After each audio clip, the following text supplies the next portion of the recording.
الحمد للہ وکفا وسلام علی عبادہ الذین اصطفیٰ اما بعد۔ اللہ تعالیٰ کی توفیق سے اہل السنہ کے عقیدے میں اللہ کی تسبیح بیان کرنا اور اللہ تعالیٰ کے لیے صفات کو ثابت کرنا اور اللہ کی ذات کے لیے پاکی بیان کرنا، یہ سلسلہ چل رہا ہے۔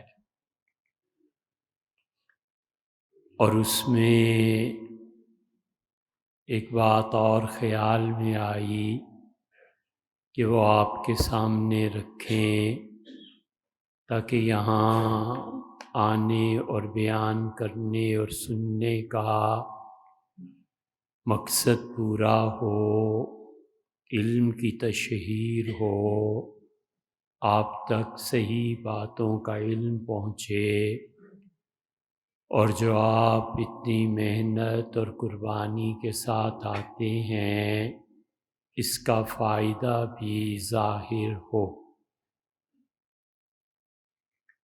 دین کے نام پہ منعقد ہونے والی ہر وہ مجلس جس میں انسان کے علم میں اضافہ نہ ہو، انسان کو اپنی تربیت جو اس کے ذمے خود سے بھی ضروری ہے، کوئی نئی بات سیکھنے کو نہ ملے، یا محض جذباتی تقریریں اور پھر آج کل کی گمراہی کا ایک نیا عنوان موٹیویشنل سپیکرز، جو صرف لوگوں کو جذبات کی دنیا میں لڑنا، مارنا، پیسے خرچ کرنا، ان مقاصد پہ جن سے بہتر مقاصد شریعت نے پہلے بتائے ہیں، ان کی بجائے دوسری چیزوں پر جو شریعت کی نظر میں کم اہم ہیں، ان کے فضائل اور ان کی جذباتی کیفیت کو پیدا کرنا، یہ تینوں قسم کی گمراہیاں جن مذہبی مواعظ سے آتی ہوں، وہ نہ بیٹھنا چاہیے، نہ ان لوگوں کو سننا چاہیے۔ خود بے علم ہوتے ہیں، لوگوں میں جہالت پھیلاتے ہیں، خود ان کی تربیت ہوئی بھی نہیں ہوتی، دوسروں تک غلط تربیت کی باتیں کرتے ہیں، اور چونکہ جذبات کے ذریعے شریعت کے ان مقاصد کو لانا جو غیر اہم ہیں، نفلی درجے کے ہیں، انہیں فرائض پر ترجیح دیتے ہیں، اس سے بچنا چاہیے۔ اصل بات جس پہ بات چل رہی ہے وہ یہی تھی کہ ایک مومن انسان کا عقیدہ کیا ہونا چاہیے۔ ایک آدمی ساری زندگی وہ ایسے اعمال میں مبتلا رہتا ہے جو اللہ کے ہاں قابل گرفت ہیں، نماز نہیں پڑھتا، زکوٰۃ نہیں دیتا، اور برے کاموں میں ملوث ہے، اس کے باوجود اگر اس کا عقیدہ ٹھیک ہے، چاہے وہ حضرت عیسیٰ اور موسیٰ اور نوح اور شعیب علیہ السلام کی قوموں میں سے ہو، اگر اس کا عقیدہ ٹھیک ہے تو بالآخر اللہ اپنے حقوق اسے معاف کر دے یا اپنے حقوق اس سے پورے کرائے۔ اللہ حقوق العباد اس کے اپنی طرف سے ادا کر دے یا حقوق العباد کے مقابلے میں سزا دے، یہ چاروں صورتیں ہو کر اس نے ضرور جنت میں جانا ہے۔ حضرت آدم علیہ السلام کی اولاد میں حضرت نوح، ادریس، شیس اور ابراہیم اور موسیٰ اور عیسیٰ علیہ السلام، ان کی اولادوں میں اور حضور اقدس صلی اللہ علیہ وسلم کی اس امت میں بھی جتنے لوگوں کا عقیدہ درست تھا، بنیادی شرط ہے بس، اس کے بعد وہ اللہ کے حقوق ضائع کرتے رہے تو اللہ ان سے اپنے حقوق کا مطالبہ کرے یا نہ کرے، دو صورتیں ہو گئیں۔ خدا اپنے حقوق کا مطالبہ کرے کہ میں نے تمہیں نماز کا حکم دیا تھا وہ تم نے نہیں پڑھی، زکوٰۃ کا حکم دیا تھا وہ تم نے مانتے تھے لیکن نہیں دی، تو یہ سارے اللہ کے حقوق ہیں۔ شوہر اور بیوی اگر اپنے شوہر اور بیوی اپنے حقیقی رشتے کے علاوہ کسی عورت اور مرد سے تعلق قائم کر لیں تو یہ اللہ کے حقوق کے ضائع کرنے کی نیگیٹو سائیڈ ہے۔ پازیٹیو سائیڈ تو نماز، روزہ وغیرہ یہ ہو گئے، اور یہ بے حیائی کے کام خالص اللہ کا حق بنتا ہے۔ اگر کوئی عورت کرے گی تو وہ شوہر کا حق ضائع نہیں کرتی، اور شوہر کرتا ہے تو وہ عورت کا حق ضائع نہیں کرتا، اس لیے کہ یہ فطری چیز ہے۔ اللہ نے انسانوں کی فطرت میں یہ تقاضا اور طلب رکھی۔ صوفیہ اس سے بھی زیادہ باریکی کی بات کرتے ہیں، وہ کہتے ہیں اپنی بیوی کے ساتھ بھی یا شوہر کے ساتھ تعلقات کو قائم کرنا اگر اس وجہ سے ہے کہ اب اس کی ضرورت ہے شدید اور اس کے کیے بنا انسان کو چارہ کار کچھ نہیں ہے، تو یہ کرنا درست ہے۔ اور صوفیہ کہتے ہیں کہ محض لطف اور لذت کے لیے آدمی کو اپنے پہ کنٹرول کرنا چاہیے تاکہ تزکیہ نفس کے اعلیٰ مراتب پر پہنچے۔ تو اللہ کے حقوق، ایک اس کا مثبت انداز ہوا نماز، روزہ وغیرہ، اور ایک منفی انداز، ان دونوں میں خدا چاہے اپنے حقوق کا مطالبہ کرے، یہ کیا، یہ کیوں نہیں کیا، اور اس مطالبے پر اپنے فضل سے معاف کر دے، یہ پہلی صورت ہے۔ دوسری صورت یہ ہے کہ اللہ اسے سزا دے، نماز کیوں نہیں پڑھی، یہ بدکاری کا کام کیوں کیا۔ اور اسی طرح انسانی حقوق میں بھی دو چیزیں ہیں۔ ایک چیز یہ ہے کہ انسان کا حق مار لے اور اللہ اس کے حق کو ادا کر دے، اپنی طرف سے دنیا میں ادا کر دے بغیر اس کو بتائے۔ اس نے 10 لاکھ کا نقصان کر دیا، چوری کر لی، کسی کا حق مار لیا، اللہ 10 لاکھ کی بجائے اسے کروڑ روپے سے نواز دیتا ہے۔ اللہ اس کو کچھ نہیں بتاتا، لیکن خدا قیامت میں بتا دے گا کہ اس نے 10 لاکھ تمہارا مار لیا تھا، ہمیں اس بندے پہ ترس آیا، اسے معاف کیا، تمہیں کروڑ روپیہ دے دیا، ہم نے 10 گنا بڑھا کے دے دیا تھا، بس چھوڑو۔ اور یا پھر اللہ تعالیٰ ان حقوق العباد کے بدلے میں سزا دے، سزا نہ دے، معافی ہو جائے۔ یہ وہی مثال ہے جو حدیث میں آیا ہے کہ 99 قتل کر دیے، پھر اسے 100 قتل بھی کر دیا، 100 قتل پورے کر کے وہ چلا توبہ کے لیے، اور زمین ابھی دور تھی جس بستی میں توبہ کرنی تھی، اور گناہوں کی زمین ابھی باقی تھی، اور اللہ نے زمین کو حکم دیا کہ سمٹ جا۔ خدا زمانے کو بھی سمیٹتا ہے اور پھیلاتا ہے، اور خدا زمین کو بھی سمیٹتا ہے اور پھیلاتا ہے۔ رسول اللہ صلی اللہ علیہ وسلم نے فرمایا رات کو اللہ زمین کو لپیٹ لیتا ہے، دن کو اسے کھلا کر دیتا ہے۔ یہ بہت گہرے علم کی متقاضی حدیث ہے، بڑا گہرا علم اس کے لیے چاہیے۔ تو اس لیے اس سے پتہ چلتا ہے کہ وہ جو 100 آدمیوں کا قاتل تھا، آخر 100 آدمیوں کے حقوق العباد کہاں گئے، اللہ نے کیسے معاف فرما دیا؟ اس سے معلوم ہوتا ہے کہ حقوق العباد کبھی اللہ خود ادا کر دیتا ہے، کبھی قیامت کے لیے چھوڑ دیتا ہے۔ ان چاروں صورتوں کے بعد اصل چیز ایمان ہے۔ اگر عقیدہ درست ہے تو بالآخر جنت میں جائے گا، اللہ کی خوشی کو پائے گا، اور اگر عقیدہ ہی درست نہیں ہے تو پھر بات نہیں ہو سکتی۔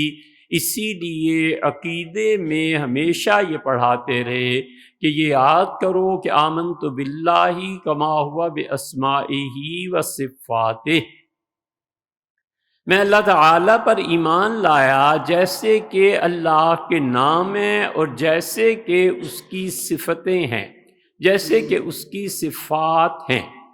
ایک ایمان میں یہ سکھاتے ہیں، دوسرا ایمان میں یہ سکھاتے ہیں۔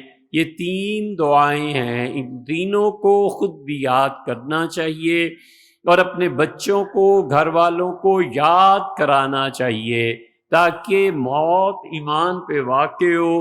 حقوق اللہ اور حقوق العباد تو بعد میں دیکھے جائیں گے نا، پہلے تو ایمان ہونا چاہیے۔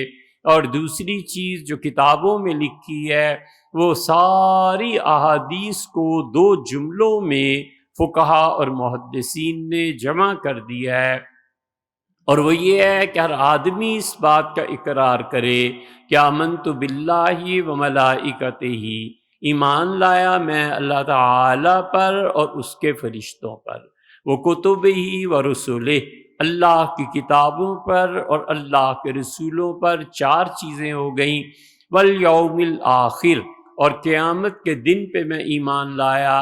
5، اور والقدر، اور تقدیر پہ ایمان لایا۔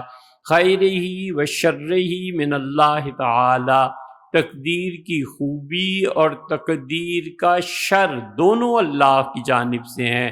والبعث بعد الموت، اور 7ویں چیز کہ میں قیامت کے دن کھڑا کیا جاؤں۔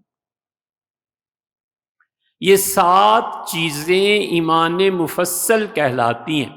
مجمل اجمالاً، ایک آدمی کا بتا دینا کہ میں نے آپ کے 5 لاکھ دینے ہیں مثلاً، بس بات ختم ہو گئی۔ ایک کہتا ہے کہ دیکھو 2 لاکھ کی یہ تم سے چادریں خریدی تھیں، 1 لاکھ کا یہ کپڑا خریدا تھا، 50,000 کا یہ لے لیا، 50,000 تمہارے وہ بچتے ہیں، یہ سارے ملا جلا کے 5 لاکھ۔ یہ جو تفصیل ہے نا اور اجمال، ان دونوں کا فرق ہے۔ اجمالاً آمنت باللہ کما ہوا باسمائہ و صفاتہ، تفصیلاً آمنت باللہ و ملائکتہ و کتبہ و رسلہ والیوم الآخر والقدر خیرہ و شرہ من اللہ تعالی والبعث بعد الموت۔ یہ 7 چیزیں ہیں جن پہ ایمان لانا ضروری ہے۔ مرے گا تو یقیناً انشاءاللہ ایمانیات کے باب میں اس سے سوال نہیں ہوگا۔ ایک ہے ایمان، وہ کم اور زیادہ ہمارے نزدیک نہیں ہوتا، اس لیے کہ ایک آدمی کہتا ہے آمنت باللہ، میں اللہ پر ایمان لایا، اب اس ایمان نے کیا کم ہونا ہے اور کیا زیادہ ہونا ہے، اسے کہہ دیا اللہ پر ایمان لایا بس۔ وہ ملائکتہ ہی، اللہ کے فرشتوں کو میں مانتا ہوں، ایک حقیقت ثابتہ ہے۔ وہ کتب ہی، کتابیں جو اللہ نے نازل فرمائیں۔ اب اس پہ ایک آدمی کہتا ہے ایمان، تو ایمان کم اور زیادہ کیا؟ جو کتابیں نازل ہوئی ہیں نہ کم زیادہ ہوں، نہ فرشتے کم زیادہ ہوں، نہ اللہ پہ ایمان لانے سے خود اللہ کو کوئی فرق پڑے، تو اس میں کم اور زیادہ کیا ہونا ہے؟ وہ رسولی، اور اللہ کے رسولوں پر ایمان لایا، کوئی کمی بیشی نہیں۔ والقدر خیرہ و شرہ من اللہ تعالی، تقدیر پر ایمان لایا کہ اس کی خوبی اور برائی دونوں اللہ کی جانب سے ہیں، کوئی فرق نہیں، بس ٹھیک ہے، ایک چیز پہ ایمان ہے۔ والبعث بعد الموت، اور موت کے بعد دوبارہ کھڑا کیا جاؤں گا، زندہ کیا جاؤں گا، اب اس میں کوئی فرق نہیں ہے۔ اس لیے ہم کہتے ہیں کہ ایمان کی کیفیات کم اور زیادہ ہوتی ہیں۔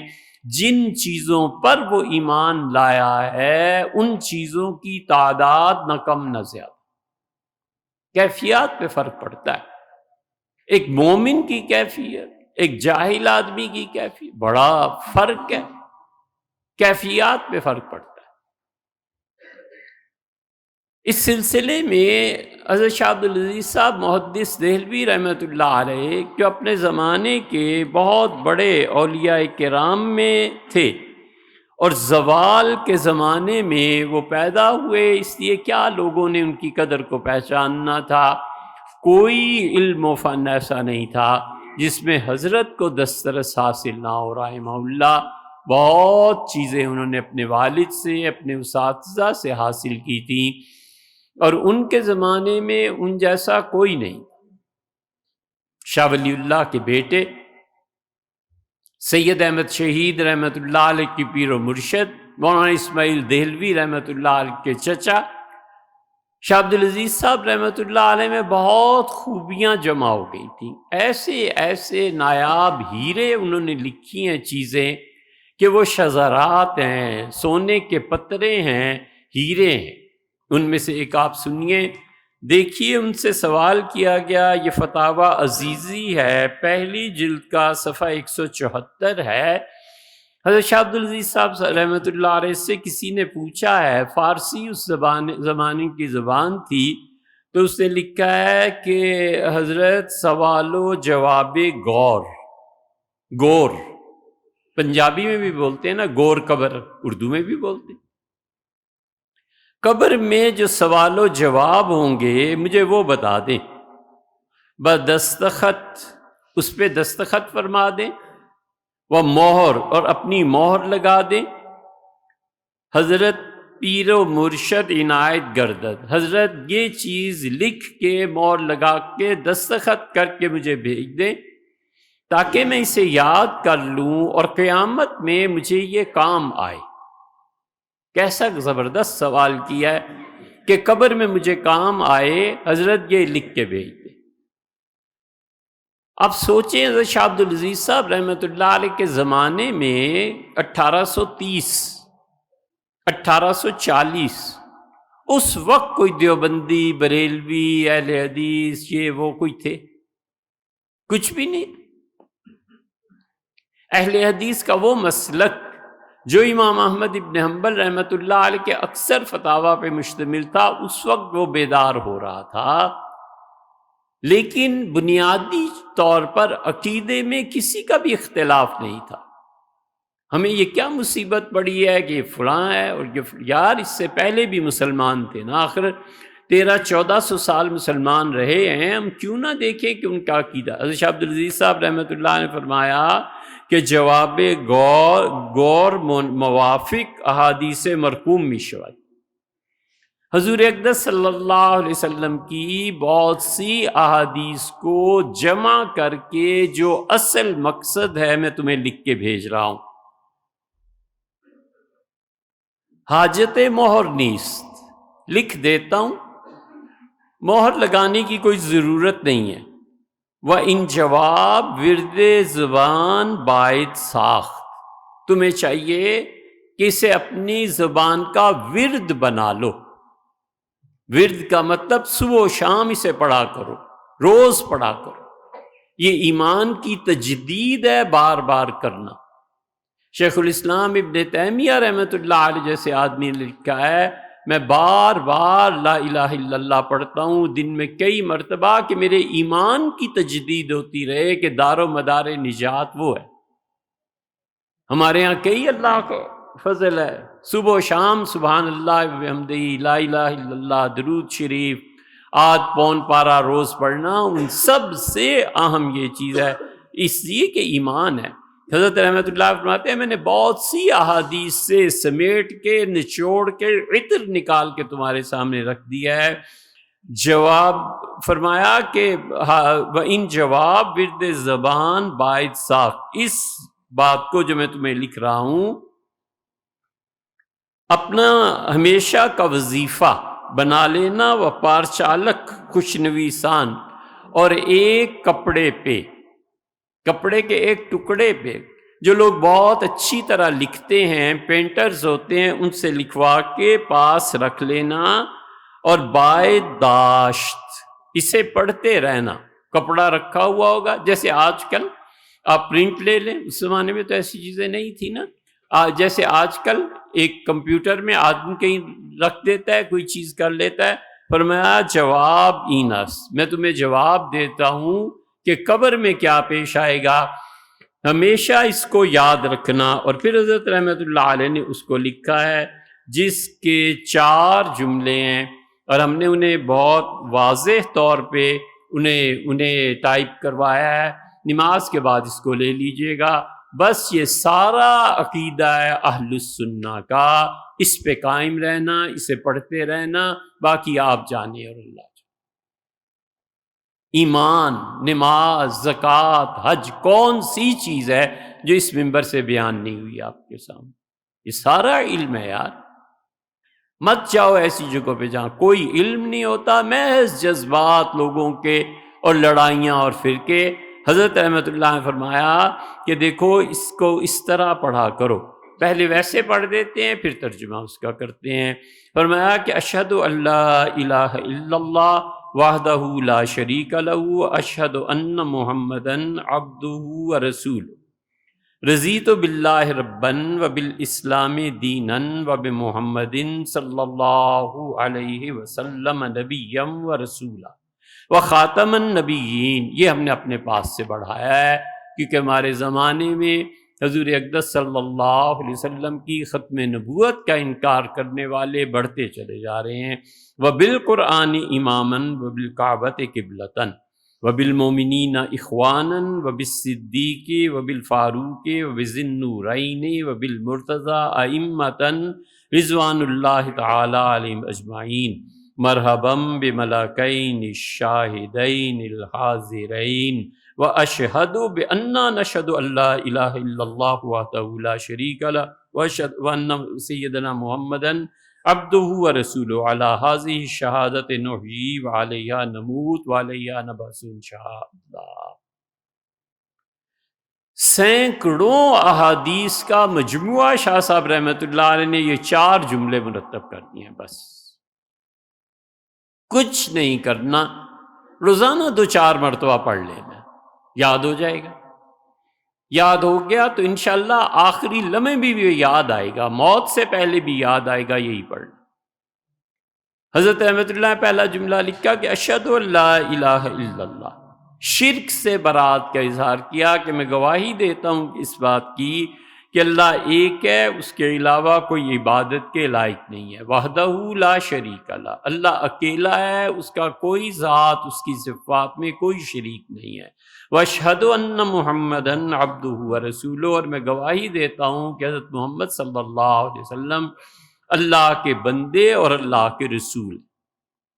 رضیت باللہ ربًا، میں راضی ہوں، اطمینان میرے دل کا ہے، میں خوش ہوں اس بات پہ کہ اللہ میرا پروردگار ہے۔ وبالاسلام دینا، اور اسلام دین کی حیثیت سے میرا دین ہے۔ ومحمد صلی اللہ علیہ وسلم، اور حضور اقدس صلی اللہ علیہ وسلم اللہ کے نبی ہیں، ورسولاً، اور رسول ہیں، وخاتم النبیین، اور نبوت حضور صلی اللہ علیہ وسلم پہ ختم ہو گئی، مکمل ہو گئی۔ وبالقرآن اماماً، اور قرآن میرا امام ہے، یعنی قرآن کو مانتا ہوں، اس کی تعلیمات کو مانتا ہوں۔ وبالکعبۃ قبلۃً، اور قبلہ جو ہے میرا وہ کعبہ، زندگی میں، موت کے بعد، قبر میں بھی میرے لیے ہر چیز میرا قبلہ ہے کہ اس کی طرف سفر کرتا ہوں۔ اب یہ تو ہو گیا مومن۔ اب دوسرے جملے میں حضرت رحمۃ اللہ علیہ نے اہل السنہ میں شامل رکھنے کے لیے شیعت کا رد فرمایا ہے۔ وبالمؤمنین اخوانا، اور میں گواہی دیتا ہوں کہ سارے ایمان والے آپس میں بھائی بھائی۔ حضور اقدس صلی اللہ علیہ وسلم اصل میں یہ گواہی دیا کرتے تھے، جب تہجد پڑھتے تھے تو رسول اللہ صلی اللہ علیہ وسلم اس وقت کے اللہ کی بارگاہ میں کہتے تھے کہ اللہ میں اس بات پر گواہ ہوں، اللہ میں اس بات پر گواہ ہوں، اللہ میں اس بات پہ گواہ ہوں، واشہد انی نبی، اللہ اس پہ گواہ ہوں کہ میں تیرا رسول اور تیرا نبی ہوں علیہ السلام، اللہ اس بات پہ، واشہد ان العباد کلہم اخوہ، اور اللہ اس بات پہ گواہ ہوں کہ تیرے بندے سارے آپس میں بھائی بھائی۔ یہ شہادت وہاں سے حضرت رحمۃ اللہ علیہ ہے۔ وبالصدیق وبالفاروق وبذی النورین، اور صدیق اکبر، فاروق اعظم، ذی النورین، جس کو دو نور ملے، یعنی حضور اقدس صلی اللہ علیہ وسلم کی دو صاحبزادیوں سے ان کی شادی ہوئی، سیدنا عثمان و بالمرتضی اور سیدنا علی مرتضی رضی اللہ عنہم ائمتاً، یہ ہمارے امام تھے۔ یہ ہے خلافت راشدہ، کہ قبر میں کہیں اہل بدعت میں نہ شمار کیا جاؤ، رضوان اللہ تعالی علیہ مجمعین۔ اللہ میں ان چاروں خلافت راشدہ پر ایمان رکھتا ہوں۔ مرحباً بالملکین، یہ دو فرشتے جو میرے پاس قبر، اسے کہا نا حضرت قبر میں کام آئے گا، فرمایا یہ پڑھے یاد کرو تاکہ قبر میں بھی تمہیں یاد آ جائے۔ مرحباً بالملکین، دو فرشتے جو آئے ہیں ان کا آنا بڑا مبارک ہے۔ الشاہدین، تم بھی شہادت دو جن چیزوں کی گواہی میں نے دی ہے۔ الحاضرین، تم جو آئے ہو میرے پاس، میں ان ساری اوپر والی باتوں کی گواہی دیتا ہوں، تم بھی اس کی گواہی دو۔ وَأَشْهَدُ، اور میں قسم کھاتا ہوں اس بات پہ، بِأَنَّا نَشْهَدُ، اس لیے کہ ہم اہل السنہ دنیا کی زندگی میں اس پہ قسم کھاتے تھے کہ اللہ الہ الا اللہ وحدہ لا شریک لہ وان سیدنا محمدًا عبدہ ورسولہ علی ہذہ الشہادۃ نحیی۔ اے پروردگار، ان شہادتوں، ان چیزوں کے اقرار کے ساتھ آج میں دنیا میں زندہ ہوں، وعلیہا نموت، اور اللہ دعا مانگتا ہوں کہ اللہ ان شہادتوں کے ساتھ مجھے موت دے، وعلیہا نبعث انشاء اللہ، اور اللہ نے چاہا تو قیامت میں ہم انہی شہادتوں کو لے کر اللہ کے سامنے پیش ہوں۔ یہ کمال کی عبارت ہے، سمجھے؟ اسی سے پڑھیے، کہیے اشہد ان لا الہ الا اللہ وحدہ لا شریک لہ واشہد ان محمدً عبدہ ورسولہ، رضیت باللہ ربًا وبالاسلام دینا وبمحمد صلی اللہ علیہ وسلم نبیًا ورسولا وخاتم النبیین، وبالقرآن اماما وبالکعبۃ قبلۃ وبالمؤمنین اخوانا وبالصدیق وبالفاروق وبذی النورین وبالمرتضی ائمۃ رضوان اللہ تعالی علیہم اجمعین۔ مرحباً بالملکین الشاہدین الحاضرین، واشہد بأننا نشہد ان لا الہ الا اللہ وحدہ لا شریک لہ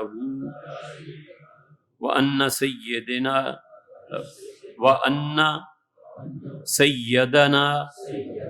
محمدً عبدہ ورسولہ علی ہذہ الشہادۃ نحیی وعلیہا نموت وعلیہا نبعث انشاء اللہ تعالی۔